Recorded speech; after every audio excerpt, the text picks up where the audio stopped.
nga ba ang mas mahalaga? Ang paglalakbay o ang destinasyon?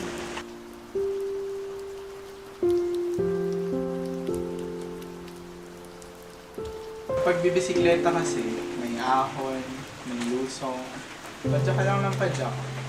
Ramdam mo na sa sarili mo na parang binubuhat yung bisikleta mo. Meron rin iba't ibang uri ng panahon, init, lamig, na may mga oras na lang na gusto mo na lang sumuko eh. Pagkatapos ng mahabang araw ng klase, buka kagad ng gloves, suot ng helmet, check kung okay yung hangin ng gulong. Diretso na ako sa lugar na paborito kong palikutan. Pinakamahirap sa pagbike? Yung anli ahon, yung init, yung madulas sa daan kapag umuulan, at tsaka yung mga hindi nagsisignal na mga sasakyan lalo na pag lumiliko sila.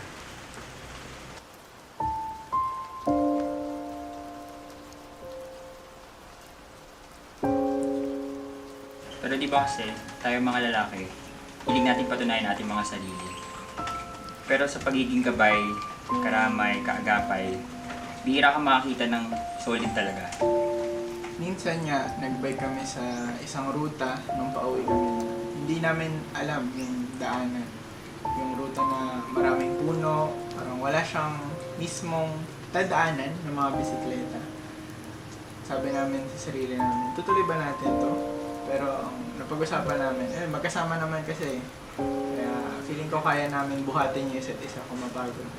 Kaya ayun, tinuloy namin kahit hindi namin alam kung saan kami mapadpad, sinusundan lang namin yung direksyon.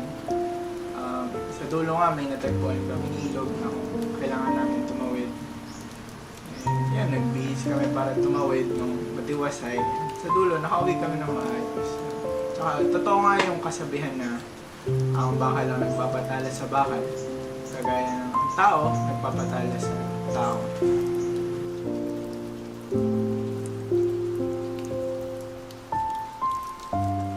Higit sa lahat ng masisilayan at mararanasan mo, matututo kang pagnilayan ang takbo ng buhay. Iba't ibang pinagmulan pero parehas kayong pumapadyak sa isang landas. Mapapahanga ka na lang na may lumikha sa lahat ng to. May pinagmulan ang kaligayahan ko na to. Darating din oras na tatawagin tayo ng landas po. Paglalakbay o destinasyon, sabi nga nila mas gumagaan kapag pinagsasaluhan at mas maligaya pag may kasama.